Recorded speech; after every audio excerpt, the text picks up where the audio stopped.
Welcome back to the Comic Book Reviews channel by Two Brothers Comics. I'm Nick, and today we're going to review our new Comic Book Day books for the week. This week was very interesting. I enjoyed a ton of stuff. We had some big books come out like Venom 200. Believe it or not, I checked out Nightwing this week, Berserker number 3. So all of those we're going to talk about, and there may or may not be some spoilers, but it's coming a little bit after New Comic Book Day, so just be a little wary of that. Now, for the first one, Brzrkr number 3, we get a little more dive into his origin story. And really, it was just the same thing, page after page after page after page after page, where we get to see his dad has basically turned him into a monster. We see that there's certainly this inner pull where he doesn't want to do the things his dad's asking him to do. His mom's trying to go against it. And we're seeing that he just isn't happy about being considered a tool, right? So, honestly, I think they kind of beat it down a little bit. The same thing over and over, page after page after page. But it's still a good book. I love the artwork. And again, to be fair, I think this book is going to read so well in a collected edition. So, even though this one issue is just the same thing kind of over and over and over again, I think it will work out very well in a collected edition format. The next book I read was Nightwing, issue 81. Now, I did go back and start everything over from 78 to catch up on Tom Taylor's run.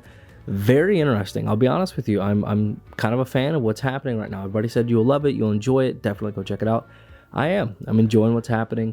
There was a big reveal at the end of issue 81. I'm not always a huge fan when they start to retcon things, and it was interesting to see what he's planning to do with the money he inherited from Alfred, so that's pretty cool. And I really am digging the villain, the new villain, Heartless. I think that's an interesting walk up and basically rip somebody's heart out with this gun. Pretty neat there. So it's so far I've enjoyed it. It's only a few issues in, but issue 78 is certainly a good jumping on point if that's something that you wanted to ever get into a Nightwing book. I can say 78 does a good job, gives you a quick origin of who Nightwing is, kind of a little bit about him, just enough to bring you into it, and you don't have to worry about, 77 other pages of continuity or, issues of continuity or anything like that. So again, issue 81 was great. I'm really enjoying what's going to be happening, and Nightwing may be something I pick up on a continuous basis and constantly read. So not a bad book. Now, another big book came out this week, Nottingham issue number 4. Y'all know last week I did a review on it. Again, we get at the ability to read these things a little bit early, and for whatever reason in my head, I thought Nottingham 4 came out last week, but it came out this week. Another phenomenal book from Mad Cave Studios. You honestly couldn't ask for a better book. You get some really interesting dialogue, really cool scene at this tournament, and you get to see kind of a little bit more about the merriment, and then we're finally starting to get to see a little bit more of, Robin Hood. So pretty interesting. This series is brutal. They're selling out like hotcakes, but honestly, I think this one genuinely is just an organic, great read. So fantastic read. And Static Shock, this was one I was very excited about. It was okay. Kind of a slow lead into things. The artwork is okay, not my favorite, but I'm really excited about what they're doing with Hot Streak.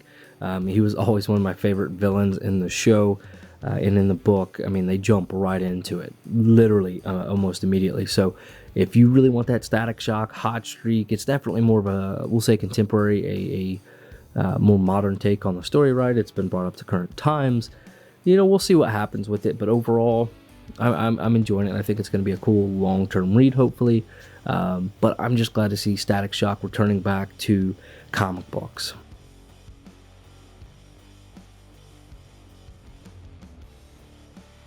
The next one I read was Seven Swords by Aftershock. This book was okay.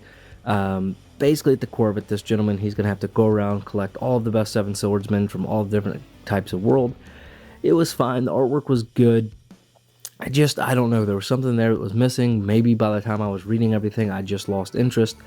But it was okay. I think if you're into like historical themes and you like sword fighting and that kind of action and stuff, this is certainly a cool book. I think it will be a cool adventure book, but probably not one I'm going to continue to pick up. There wasn't enough there to really pull me into it right off the bat. And the last one I read this week was Compass by Image Comics. It was okay.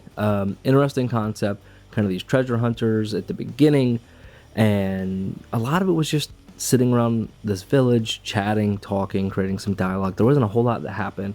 There was a couple of really cool scenes where this guy behind this tent just starts stabbing some folks. So it's pretty cool, but the final page was enough to have me somewhat interested in maybe picking up the next issue or two, because I really kind of want to know what the guy was behind the tent all this time and what his role and long-term things. But it's called Compass, the Cauldron of Eternal Life. It's from Image, so we'll see. I may or may not pick up anymore.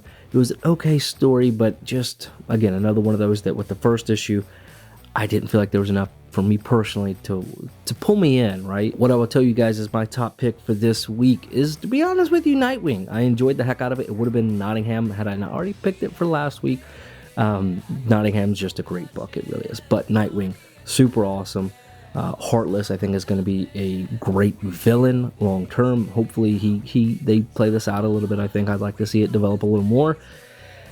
But I'll be honest, I hope this new retcon reveal they did at the end of issue 81 isn't going to be turned into something weird or just, I don't know. Retcons always make me nervous, right? So anyways, guys, you are the best part of Two Brothers Comics. Check out the comic book review channel that you're on. Subscribe, hit the like button, all of that good stuff. We do have our main channel that we do a ton of other content on, but this one's focused mainly on reviews. And then we have a comic book shorts where we're putting up all of our shorts and micro content over there. So guys, you're the best part of Two Brothers Comics. Like, subscribe, share, and as always, collect your way.